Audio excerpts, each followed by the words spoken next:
Hello everyone, I hope you're doing well today. Whether you're winding down for the night, relaxing after a long day, or just looking for something calm to listen to while you play or rest, you're in the right place. Tonight, I've got some stories to share with you, all in the familiar Reddit style.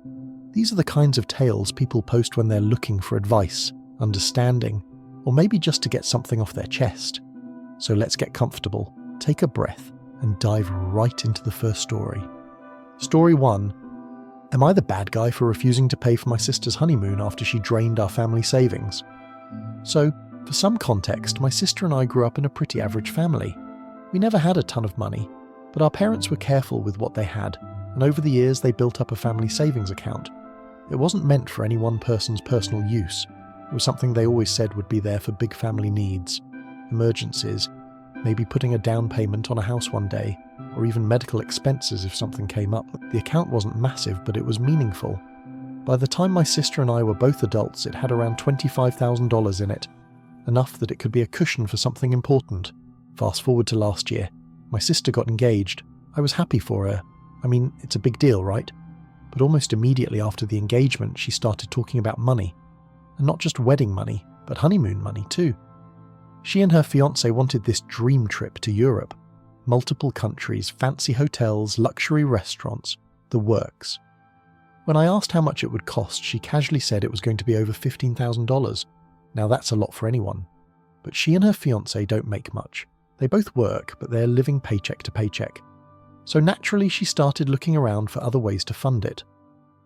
One day, I logged into the family savings account just to check on things, and I nearly fell out of my chair. The balance had dropped from $25,000 down to just under $8,000. I thought it was some kind of mistake. I even called the bank. But no, it wasn't a mistake.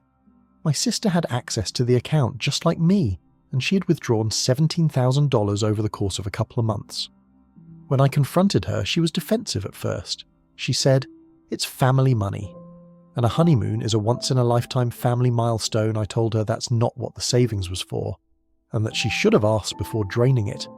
She rolled her eyes and said, "You're not even married. You wouldn't understand." Our parents were furious when they found out, but here's the thing, they didn't actually stop her. They were upset, but they said, "Well, it's done now. We can't undo it. At least she's using it for something happy." I felt sick. That money was meant to be there for emergencies, for both of us, not just her. I tried to put it behind me, but then last month she called me up and asked me to help pay for the rest of her honeymoon. She said flights and hotels had gone up in price, and she needed another $3,000 to make it work. I laughed when she asked, not because it was funny, but because it was just so unbelievable. I told her absolutely not. I said she'd already drained almost all of our family savings, and she wasn't getting another cent from me. She blew up at me. She called me selfish, bitter, and jealous. She said I was ruining her chance at happiness. Our parents are kind of split now.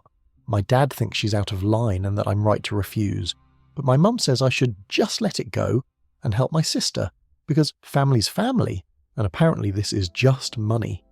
Meanwhile, my sister's been blasting me on social media, saying I'm trying to sabotage her wedding and that I've always been jealous of her. Some of our extended family have reached out saying I should just pay to keep the peace. But here's the thing, I feel like if I give her money now, I'm just rewarding her bad behaviour. And more than that, I can't shake the feeling that she stole from me. That money wasn't hers alone, it was ours, and now it's gone. So I told her no, and I'm sticking with it. But I can't lie. Part of me wonders if I'm being too harsh. Maybe I should just suck it up and give her the money so she'll stop dragging my name through the mud. Maybe peace really is worth the price, but deep down I feel like I've been taken advantage of. I feel like the bad guy just for standing up for myself. So, am I wrong here? That's the first story. It's a tough one, because it blends family loyalty with financial betrayal, and those two things never mix well. Sometimes people justify their actions in the name of family, but that doesn't make it right. We'll move on to the next story, which takes things in a very different direction. Story 2. My best friend tried to ruin my engagement because she wanted my fiancé for herself. Alright, here's the second story. I've known my best friend, let's call her Emily, since middle school. We grew up together, went to the same high school, and even chose the same college just so we could stay close. Through thick and thin, Emily was always there. Sleepovers, Late night drives, crying over breakups, laughing until our sides hurt. We've been through it all. I always thought she was the one person I could trust more than anyone else, but lately I've started to wonder if I ever really knew her at all. When I met my fiancé Daniel, it was one of those instant connections. We met at a work event. He was charming, kind, and funny in this very understated way. The kind of guy who makes you feel like you're the only person in the room when he talks to you. We started dating, and for the first time in my life, I felt like I had found someone who genuinely understood me. Of course, I introduced him to Emily. She was my best friend after all. At first, everything seemed fine. She teased me about being love-struck, but in a playful way. She even told me she thought Daniel was perfect for me. But over time, little things started to shift. Whenever we were all hanging out, she would always find a way to sit next to him. She'd ask him endless questions about his job, his hobbies, his life. Sometimes she'd laugh a little too hard at his jokes or touch his arm when she made a point. I tried to brush it off. I didn't want to be that insecure friend who reads into everything. But the more it happened, the harder it was to ignore. Then one night, when Daniel and I had been dating for about a year, Emily came over for wine night. We were sitting in my apartment talking about random stuff when she suddenly got very quiet. Then she looked at me and said, "Are you sure Daniel is right for you?" It caught me off guard. I asked what she meant and she said, "I don't know. He just seems too perfect. Guys like that usually have secrets." I laughed it off, but the way she said it stuck with me, almost like she was trying to plant doubt in my head. Fast forward another year, Daniel proposed. It was the happiest moment of my life. Of course, I immediately called Emily. At first, she squealed with excitement, congratulated me, and said all the right things. But later that night, she texted me, "We need to talk." When I asked what was wrong, she said, "There's something about Daniel you don't know." My stomach dropped. I asked her what she meant. She hesitated, then told me she had seen him at a bar a few weeks earlier. According to her, he was with another woman, holding her hand and acting very much not single. I was devastated. I confronted Daniel right away. He looked shocked and swore up and down that it wasn't true. He told me he had been on a work trip that night and even showed me his receipts, his hotel booking and texts from his boss confirming he was out of town. That's when I realised Emily had lied. When I confronted her, she doubled down. She insisted she had seen him, that she wouldn't make something like this up. But the evidence was clear. Daniel wasn't even in the same city. Eventually she admitted it. She said she was testing him, that she wanted to see if he would confess, if he would come clean about something, but her story didn't make sense. There was nothing to confess because he hadn't done anything. It broke me. This was my best friend of over a decade, and she was trying to sabotage the most important relationship of my life. Things escalated when I decided not to make her my maid of honor. I couldn't trust her anymore. I told her she was still invited to the wedding, but that I didn't feel comfortable putting her in such a big role. She absolutely lost it. She screamed at me, said I was throwing away our friendship for a guy, and accused me of choosing him over her. Since then, she's been spreading rumours. She told some of our old college friends that Daniel is manipulative and controlling. She even implied to one of my cousins that he pressured me into marrying him. None of it is true. Daniel has been nothing but patient through all of this. He told me he understands if I need time to grieve the friendship, but he also said he won't let Emily get between us. He's been my rock. Now the wedding is just a few months away, and Emily has made it clear she won't be attending. She says she refuses to watch me make the biggest mistake of my life. Part of me is heartbroken.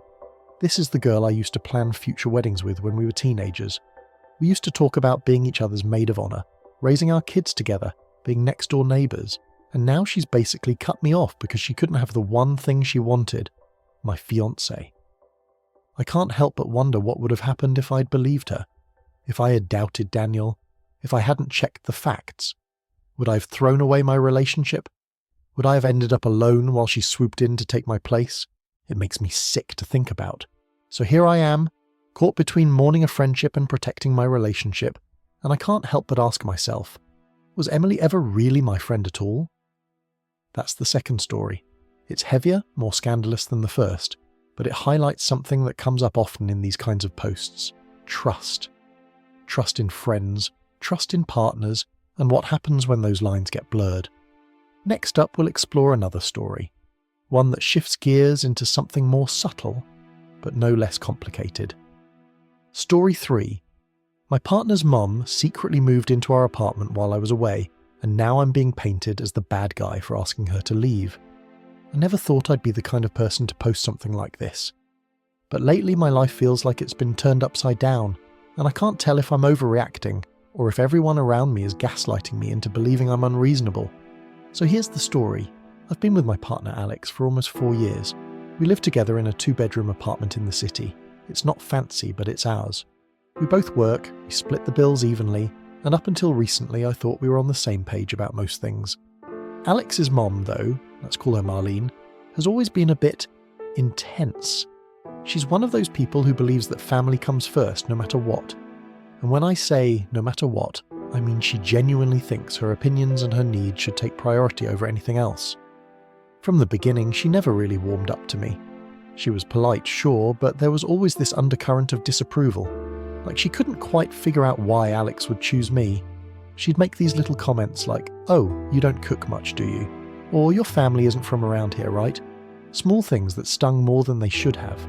I brushed it off for years because Alex loves her, and I love Alex. I figured it was one of those package deal situations where you just accept the quirks of your partner's family. But then, 2 months ago, everything changed. I had to go on a work trip for about 10 days. Nothing unusual. I travel for my job a couple times a year. Alex knew about it months in advance. We said our goodbyes, and I hopped on a plane. When I got back, though, I noticed something strange immediately. The moment I walked into the apartment, there were new shoes by the door. Women's shoes, not Alex's. Then I saw a purse hanging on the coat rack that I didn't recognise. I walked further in, and there she was, Marlene, sitting on our couch, watching TV like she owned the place. I was stunned. I dropped my bag and asked, what are you doing here?" She smiled and said, "Oh, honey, welcome home. I've been staying here while you were away." I looked at Alex, who had just walked out of the kitchen, and he gave me this sheepish grin. "I thought it would be fine," he said. "She needed a place to stay for a while." Apparently, while I was gone, Marlene had decided she didn't like living in her current rental. Too noisy, too expensive, too far from Alex. So she asked if she could stay with us temporarily. Alex agreed, without asking me. I was floored. Not only had he let someone move into our apartment without my consent, but that someone was the person who had spent years subtly undermining me. At first, I tried to be civil. I told myself it was temporary, maybe just a week or 2. But Marlene settled in fast. She unpacked clothes into our guest room, filled the bathroom with her products, and even rearranged the kitchen cabinets to make them more practical. By day 3, I felt like a stranger in my own home. The breaking point came one morning when I went to make coffee. Marlene was already in the kitchen, wearing one of Alex's old t-shirts like pajamas. She looked me up and down and said, "You know, I really think Alex and I could live together just fine, even if you weren't here." I nearly dropped the mug in my hand. I asked her what she meant, and she just smiled and said, "Oh, don't take it the wrong way, dear. I just mean family always works better when it's just family." I told Alex later that day that this arrangement had to end. I said I felt disrespected, blindsided, and uncomfortable in my own space. He looked torn. He said he understood, but that his mum had nowhere else to go. When I pushed back, he snapped. He said, "You don't get it. She's my mum. She's sacrificed so much for me. If she needs help, I can't just abandon her." I reminded him that helping didn't mean moving her in without even talking to me about it, that this was our shared home, not just his decision to make. But now, somehow, I'm the villain. Marlene has been telling the extended family that I kicked her out. She hasn't even left yet, but the narrative has already spread. Alex's cousins and aunts are messaging him about how cold I am, how selfish I must be to not want his mother around. Meanwhile, I'm barely holding it together. I come home from work and my living room smells like a perfume. She comments on everything I do, how I load the dishwasher, what I wear to work, even how I talk to Alex. She acts like I'm just some temporary guest in her son's life, and that sooner or later, she'll be the one left standing. Last night, she crossed a line. I overheard her telling Alex that I don't have what it takes to build a family, and that he should think carefully before tying himself down. I confronted her right then and there. I told her she had no right to disrespect me in my own home. She clutched her chest like I had screamed at her, and Alex immediately jumped to her defense. So now I'm here, wondering, am I crazy for demanding that she leave, or am I justified in feeling like this was a massive betrayal, not just by Marlene, but by Alex too? Because here's the thing, if he can let her move in behind my back once, what else might he do without telling me? I love Alex, but I can't live like this. I can't live in a home where my boundaries don't matter, where someone else gets to dictate my place in the relationship. And the worst part, every time I bring it up, he just says it's temporary. But temporary has no end date, and right now it feels like I'm the one being pushed out of my own life. So I need to ask, am I wrong for drawing the line here? That's the third story. It's not as flashy as someone sabotaging a wedding or draining savings, but it hits on something even deeper. The way boundaries can be crossed quietly, little by little, until suddenly you realise you're not standing on solid ground anymore. Story 4. My neighbours keep treating my backyard like it's their personal park, and now they're threatening to sue me for restricting access. So I've lived in my house for about 3 years now. It's not a mansion or anything, but it's a nice little place with a decent-sized backyard. I bought it after years of saving, and honestly it felt like a dream come true. A space of my own, a little garden, some privacy. When I first moved in, I thought I'd lucked out with neighbours. The couple next door, let's call them Mark and Stacey, seemed friendly enough. They introduced themselves with a plate of cookies, said if I ever needed anything, their door was always open. I thought, great. This is exactly the kind of neighbourhood I wanted to live in. But I quickly learned that friendliness doesn't always mean respect. The first incident happened about a month after I moved in. I came home from work and found 2 kids, around 8 and 10 years old, running around in my backyard. They had a soccer ball, and they were kicking it against my fence like it was a goalpost. At first I thought maybe they had wandered in by mistake. Kids get curious, right? I walked out and said, "Hey guys, this is actually my yard. Do your parents know you're here?" They looked at me like I had 3 heads. One of them shrugged and said, "Our mum said it's fine. We can play here whenever." I was stunned. I gently told them no, it wasn't fine, and asked them to head home. They left without much fuss, but the seed of unease was planted. That night, I went next door and knocked. Stacey answered, all smiles. I explained what had happened, and to my surprise, she didn't apologise. She laughed and said, "Oh, they probably just got carried away. They love playing soccer, and your yard has so much more space than ours." I said I understood, but I wasn't comfortable with kids being in my yard without permission. She gave me this look, part confusion, part annoyance, and said, "Well, we'll see what we can do." I thought that was the end of it, but over the next few weeks, it kept happening. I'd catch the kids climbing over the fence, dragging their toys in, sometimes even inviting their friends over. Once, I came home to find a full-on inflatable pool set up on my lawn. I confronted Mark this time, and he brushed it off. He said, "They're just kids. It's harmless fun. Don't you remember being that age?" I do remember. And I also remember my parents teaching me not to trespass on other people's property. I tried to be polite, but I was getting frustrated. I put up a small private property sign on the gate. That lasted about a week before it mysteriously vanished. I put up another one, this time nailed in. 2 days later, it was covered in spray paint. I knew it wasn't random vandalism. One Saturday morning, I woke up to the sound of laughter. I looked outside and saw not just the kids this time, but their parents too. Mark and Stacey had dragged lawn chairs into my yard, and they were lounging like it was their personal park. They had a cooler, snacks, even a Bluetooth speaker blasting music. I went outside and said, "What are you doing? You can't just set up here." Stacey rolled her eyes and said, "Relax. We're not hurting anything. It's just easier to spread out here than in our cramped yard." I told them to leave immediately. That's when Mark got defensive. He said, "You've got all this space and no one to share it with. Why are you being so selfish?" Selfish for wanting to use my own property. After that, things escalated fast. I bought a lock for the gate. Within a week, someone had cut the latch. I patched a hole in the fence. 2 days later, another hole appeared. It was like a game of cat and mouse, and I was losing. One evening, I caught Stacey in the act. She was lifting her kids over the fence while Mark held the soccer ball. I called out, "Seriously? What part of this is private property do you not understand?" Instead of apologising, she snapped, "You're being ridiculous. Kids need space to play. If you're not using it, what's the harm?" I said, "The harm is that it's not yours. It doesn't matter if I use it every day or never. It's mine. You don't get to decide that for me." She stormed off, muttering under her breath about how unfriendly I was. The breaking point came last month. I was hosting a small barbecue. Just a few friends from work, nothing wild. We were in the backyard, grilling, chatting, enjoying ourselves. And suddenly, the kids came running in, chasing each other with water balloons. My guests looked confused and I had to stop everything to deal with it. I marched next door and told Mark and Stacey this had to stop, that if it didn't, I'd be forced to involve the police. That's when Mark smirked and said, "Go ahead." You think the cops are going to waste their time on kids playing soccer. It wasn't just kids anymore, it was them, it was the principal. And then, last week I got a letter. Not from the city, not from the police, but from a lawyer, their lawyer. The letter claimed that for years, my backyard had been treated as a shared space by the neighbourhood, and that by restricting access I was causing undue hardship on their family. They threatened to sue me for what they called loss of enjoyment. I nearly laughed when I read it, but the more I thought about it, the more scared I felt.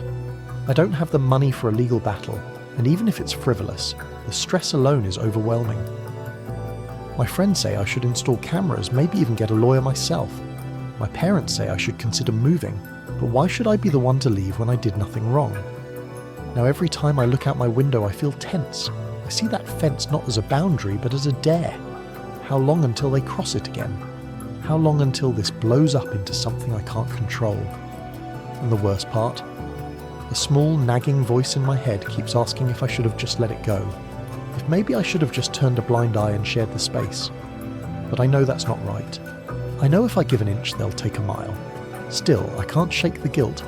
Am I really the bad neighbour here? Or am I just finally standing up for myself in a situation that's been unfair from the start? That's the fourth story.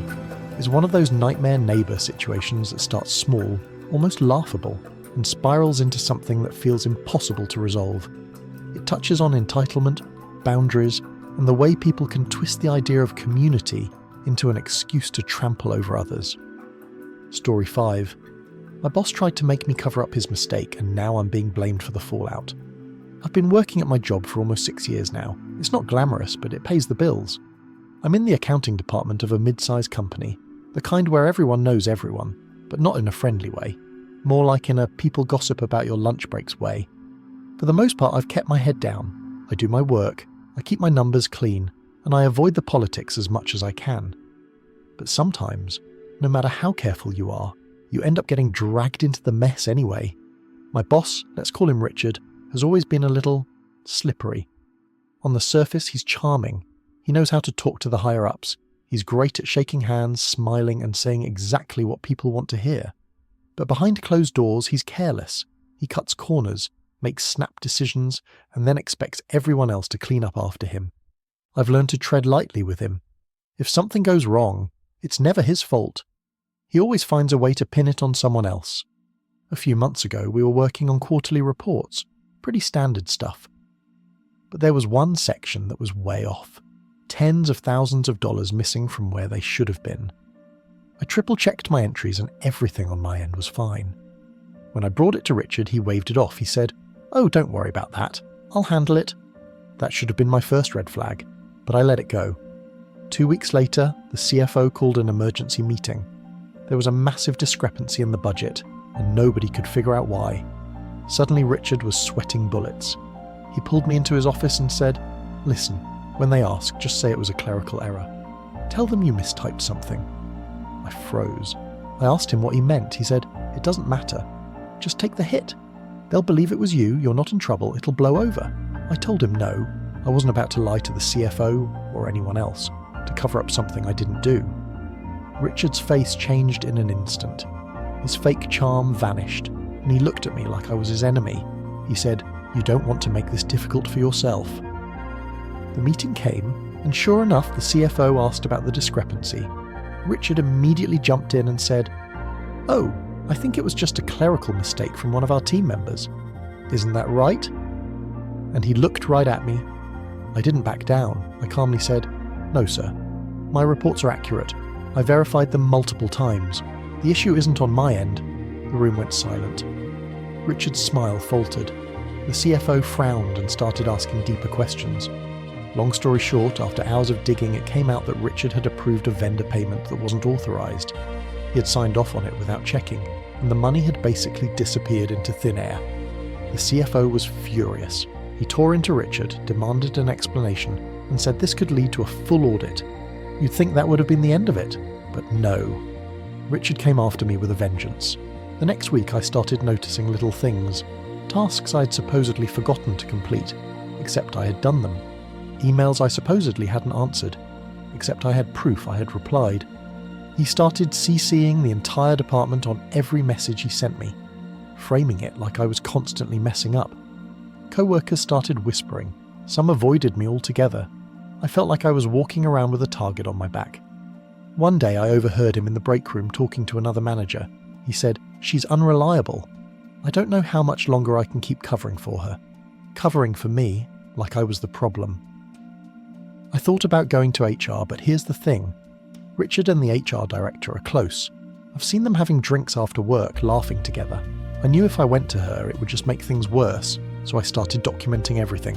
Every email, every task, every little thing I did. I saved copies to my personal drive.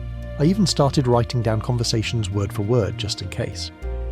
Then came the breaking point. Richard called me into his office and said, "Look, the CFO is still sniffing around. I need you to back me up. Just say the vendor payment was a joint decision. Say you signed off too." I stared at him in disbelief. I told him absolutely not. I wasn't about to put my career on the line for his mistake. He leaned in and said, "If you don't, I'll make sure you regret it." The next week I got written up for poor performance, for being late on deliverables. None of it was true. My documentation proved otherwise. But the write-up was on file. That's when I realised I had to make a move. I pulled together every piece of evidence I had and sent it straight to the CFO. I laid it all out. The discrepancies, the vendor payment, the false accusations, the intimidation. It took a week before I heard anything back. I was terrified the entire time, waiting for the hammer to drop. Then, out of nowhere, the CFO called me in. He thanked me for the information, said they were launching a formal investigation, and told me to keep doing my work as usual. 2 weeks later, Richard's office was empty. He had resigned. Word around the office was that he was given the choice to resign or be fired. You'd think I'd feel relieved, and part of me did. But the fallout has been messy. Some co-workers avoid me even more now, like they don't want to be associated with me. Others treat me like a hero, whispering thanks when no one else is around. HR hasn't said a word to me. Not an apology, not an acknowledgement, just silence. And here I am, still doing my job, still keeping my head down, but wondering how much longer I can stay here. I didn't do anything wrong, but I feel like I've got a scarlet letter on me. Like I'll always be the person who took down the boss. Sometimes I wonder if I should have just lied that first day, said it was my mistake, taken the hit and avoided all of this. But deep down, I know that would have eaten me alive. So now I'm stuck between pride and paranoia, between knowing I did the right thing and wishing it hadn't come to this. Am I really better off? Or did I just make myself a permanent target in a game I can't win? That's the fifth story. A workplace nightmare full of shady bosses, retaliation, and the exhausting choice between protecting yourself or keeping the peace. Story 6. My dad left me everything in his will, and now my siblings are treating me like I stole their lives. I never thought I'd be writing something like this. Honestly, I used to roll my eyes at the inheritance drama stories on Reddit. They always felt exaggerated, like something out of a soap opera. But then it happened to me, and now I realise just how quickly family can turn into strangers when money and legacy are on the line. So here's the situation. My dad passed away earlier this year. It wasn't a total shock. He had been sick for a while, but that didn't make it any easier. He was my rock, my safe place, the person who always had my back no matter what. Losing him felt like losing the foundation under my feet. I'm the youngest of 3. I have an older brother, James, and an older sister, Claire. Growing up, we weren't super close, but we weren't enemies either. James was always the golden child, the one who excelled at sports, who charmed every adult in the room. Claire was the social butterfly, the one with a million friends, always out and about. And me? I was the quiet one, the one who stayed home with Dad, helped him with projects, kept him company when everyone else was too busy. Dad and I had a special bond. I don't say that to diminish my siblings' relationships with him. but it's the truth. When Mum left us, I was only 10 at the time, James and Claire pulled away. They were teenagers, angry at the world, rebelling in every way possible. But I clung to Dad. He became my whole world, and I think in a way, I became his. We spent countless evenings together, just the two of us, fixing things around the house, watching old movies, talking about everything and nothing. He used to say, "You're my little partner." Even when I grew up and moved out, I called him almost every day. I was the one who took him to doctor's appointments, the one who sat with him during treatments, the one who made sure his fridge was stocked when he was too tired to cook. So when he died, I was devastated. I thought James and Claire and I would come together in our grief, put aside our differences and honour him. But instead, the will changed everything. A week after the funeral, the lawyer gathered us to read it. I wasn't expecting anything specific. Maybe some sentimental items, maybe a small share of the estate split between us. But when the lawyer read the words, my siblings' faces twisted into shock and fury. Dad had left everything to me. The house, the savings, his car, even his collection of antique watches. Everything. James immediately exploded. He slammed his hand on the table and shouted, "This has to be a mistake." Claire started crying, saying it wasn't fair that Dad had always favoured me. The lawyer calmly explained that the will was crystal clear. Dad had updated it less than a year ago with full legal counsel. He wasn't confused. He wasn't coerced. This was his decision. James turned to me and said, "What did you do? Did you manipulate him? Did you guilt him into this?" I was stunned. Manipulate him. I spent years caring for Dad when they barely showed up. I didn't do it for money. I did it because I loved him. But in that moment, none of that mattered to them. All they saw was me sitting there while they got nothing. The days that followed were a blur of tension and silence. James stopped talking to me altogether. Claire sent me long texts at 3 a.m, begging me to do the right thing and split everything equally. She said Dad must have been sick and not thinking clearly when he wrote the will. She said keeping everything for myself would ruin the family forever. At first I considered it. I really did. I thought about dividing the estate into 3 parts, just to keep the peace. But then I remembered those endless nights at the hospital, the times I drove across town to fix something for Dad, the birthdays they missed, the excuses they made. I thought about how lonely he would have been if I hadn't been there, and I thought about his words to me, not long before he died. He had looked at me, weak and tired, and said, "You've always been the one who stayed. I want you to have everything, so you'll be okay when I'm gone." That wasn't manipulation. That was his choice, his way of thanking me, his way of making sure I had security after giving so much of my time and my life to him. So I decided to honour his wishes. When I told Claire, she lost it. She said I was greedy, heartless, that I was dancing on Dad's grave. James, on the other hand, took a colder approach. He sent me a letter, not an email, not a text, a formal letter, saying he intended to contest the will, that I would regret betraying the family. The thing is, the will is airtight. The lawyer has assured me of that. Contesting it will go nowhere. But that doesn't stop James from trying. He's been posting on social media, painting me as some kind of manipulative villain. He's telling extended family that I brainwashed Dad into cutting them out.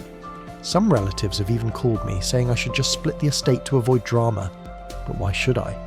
Why should I go against Dad's explicit wishes just to satisfy people who weren't there when he needed them? I've tried explaining this, but no one listens. They don't care about the nights I spent sleeping in hospital chairs, or the weekends I gave up to drive him to appointments, or the way I balanced my own job and life just to make sure he wasn't alone. They only care about what they didn't get. Now the house feels heavy. I walk through the rooms and hear echoes of him everywhere, but instead of comfort, I feel guilt, like I'm carrying a weight that isn't mine. Like every time I cook in his kitchen or sit on his porch, I can hear James's voice in my head calling me a thief. Claire won't stop texting. Some messages are angry, some are pleading, some are manipulative. "Dad loved us all equally," she wrote once. "You know this isn't fair." But fairness isn't the point. Love isn't measured by money or property. And Dad made his decision with a clear head.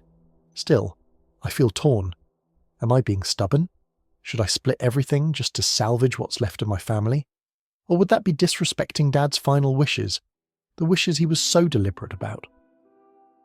Sometimes, late at night, I sit in the living room surrounded by his things, and I think about how badly he would hate this. He wanted me to be okay. He wanted peace. And instead, his choice has turned us into enemies. So here I am, holding everything in my hands and yet feeling like I've lost more than anyone else. Am I honouring him, or am I just proving my siblings right? That's the 6th story. Expanded, emotional, layered, and sprawling, like a long Reddit vent post that keeps circling back to guilt, resentment, and the impossible question of what's fair. Now for story number 7.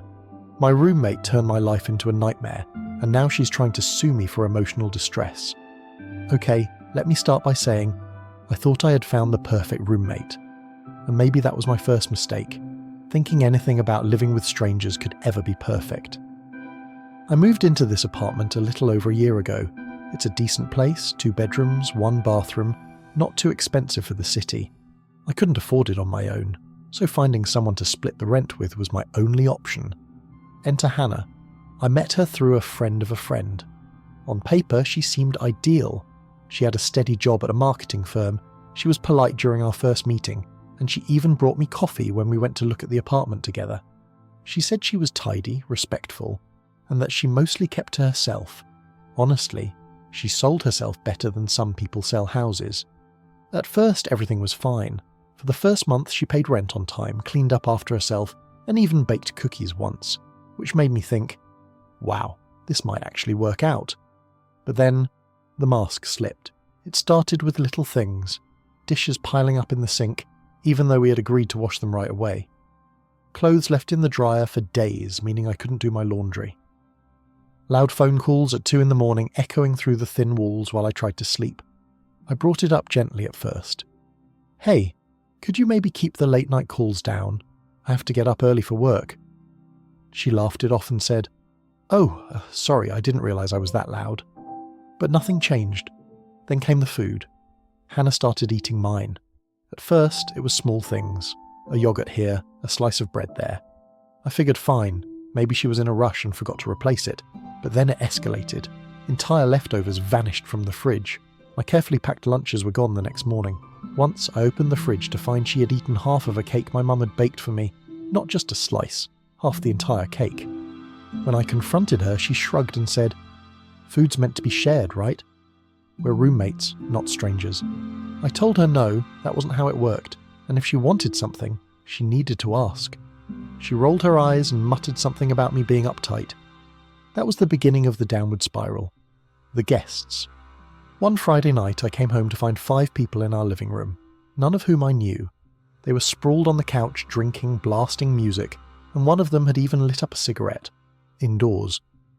I asked Hannah what was going on and she cheerfully said, Oh, these are my friends from college. They're crashing here for the weekend. Without asking me, without warning.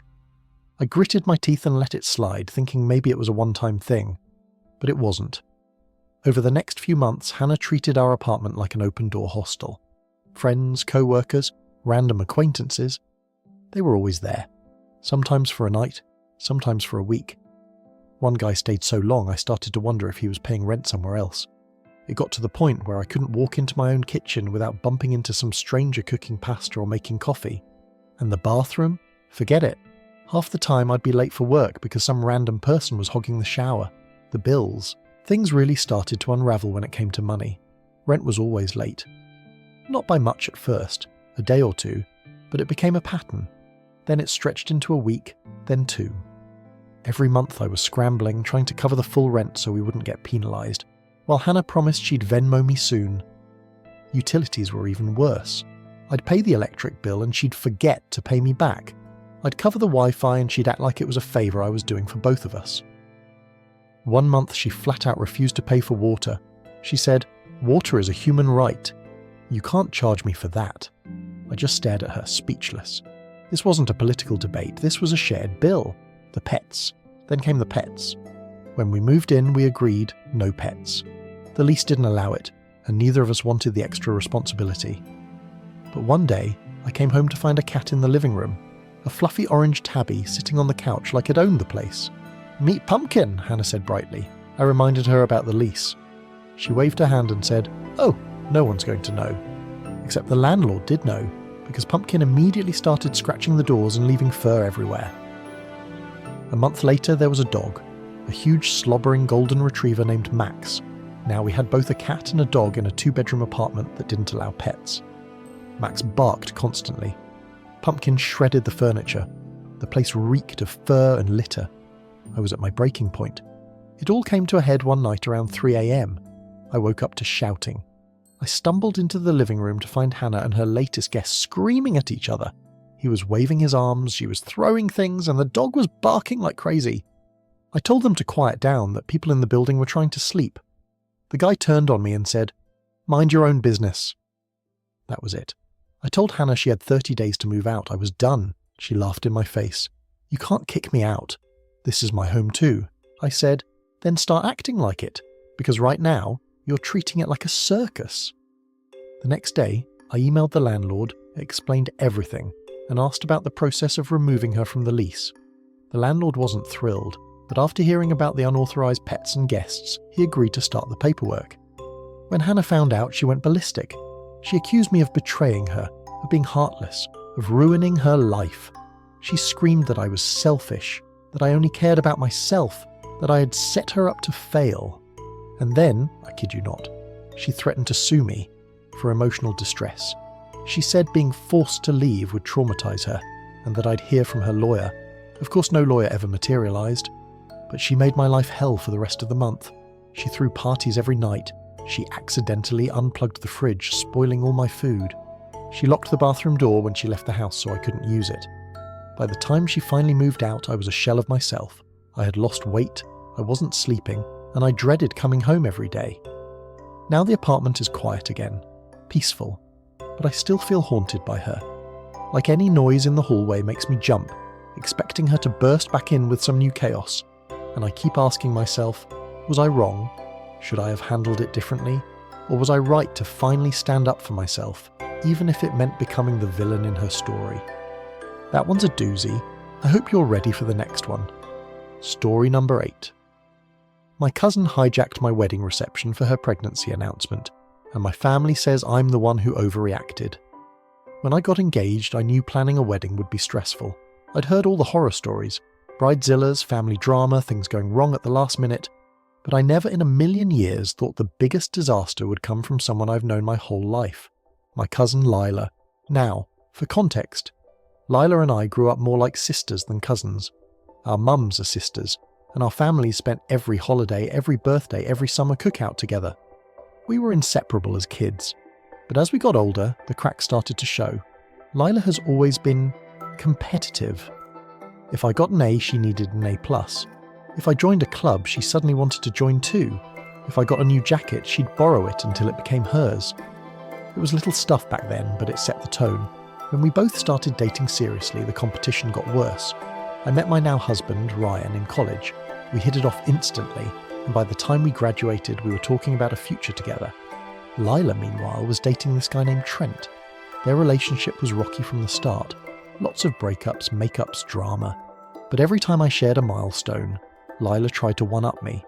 When Ryan and I moved in together, Lila suddenly decided she and Trent needed to move in too, even though they could barely afford it. When Ryan got me a promise ring, Lila posted a picture of herself with a just because diamond necklace Trent had given her. It was always a tug of war, so when Ryan proposed, I knew Lila would have feelings about it, but I wasn't prepared for just how far she'd take things. From the moment I got engaged, Lila inserted herself into everything. She wasn't my maid of honour. That role went to my best friend from college, but you wouldn't know it from the way she acted. She gave unsolicited opinions on my dress. She criticised the venue, saying it was a little basic compared to the vineyard wedding she'd always dreamed of. She even hinted that maybe Ryan wasn't really her type, as if that mattered. But the real kicker came 3 months before the wedding. She called me out of the blue and said, "I need to tell you something, but you can't tell anyone yet." She was pregnant. At first, I was genuinely happy for her. I congratulated her, told her I'd be there to support her. But then she said, "I think I'll announce it at your wedding. Everyone will be there. It'll be perfect." I froze. I told her gently but firmly that my wedding wasn't the place for that. It was supposed to be about Ryan and me, and I didn't want the spotlight stolen. She huffed and said, "Wow, selfish much? It's not like people can't celebrate both." I held my ground. I said no. She got quiet and said, "Fine, whatever." I thought that was the end of it. The ceremony went beautifully. For one brief moment, everything felt magical. I walked down the aisle. Ryan teared up. Our vows were perfect. We kissed, everyone clapped, and I thought, okay, this is everything I wanted. The reception started, and that's when things began to unravel. Dinner was served, the toasts were made, the dance floor opened.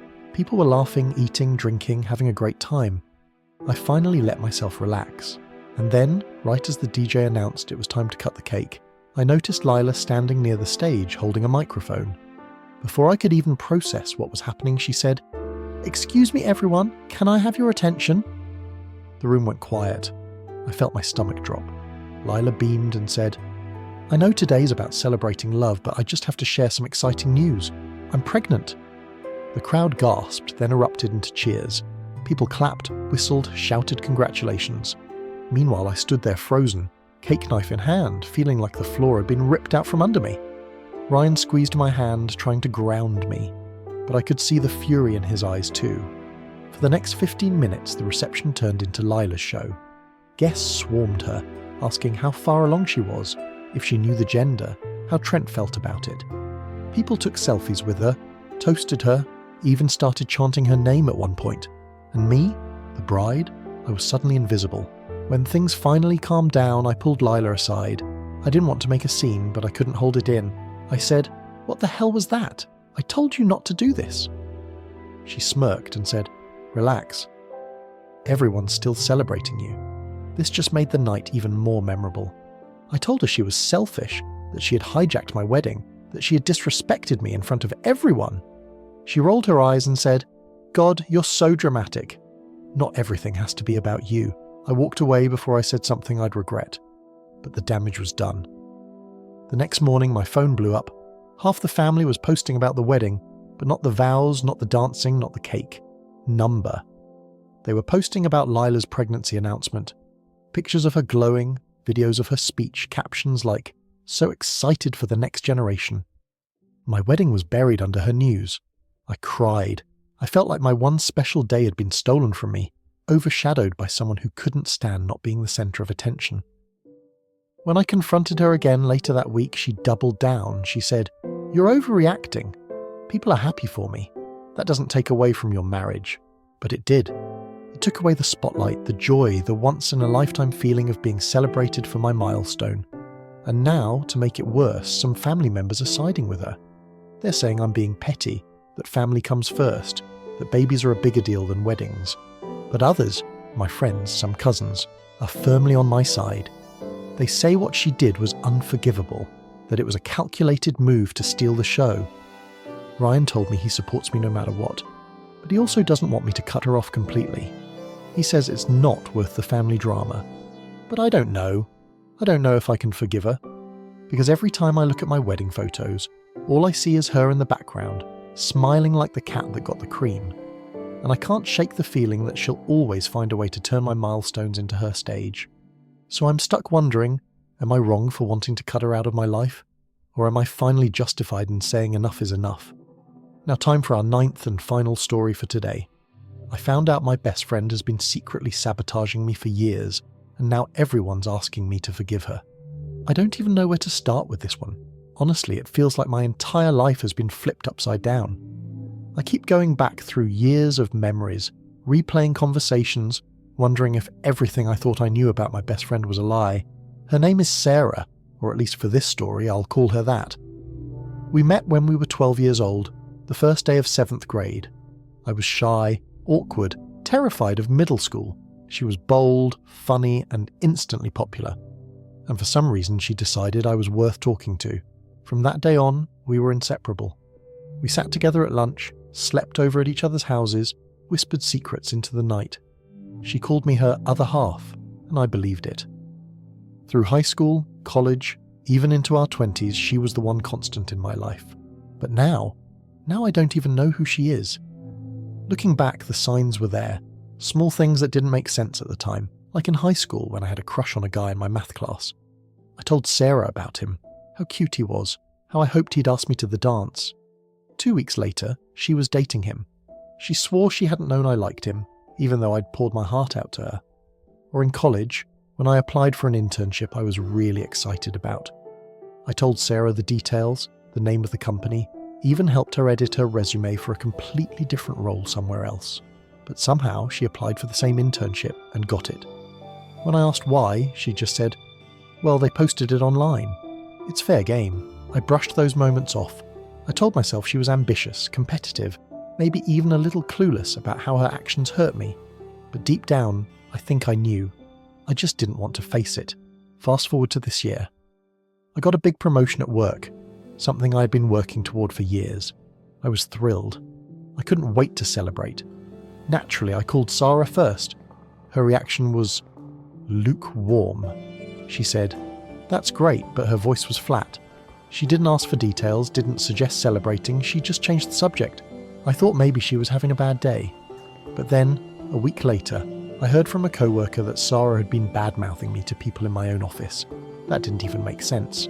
She doesn't work with me.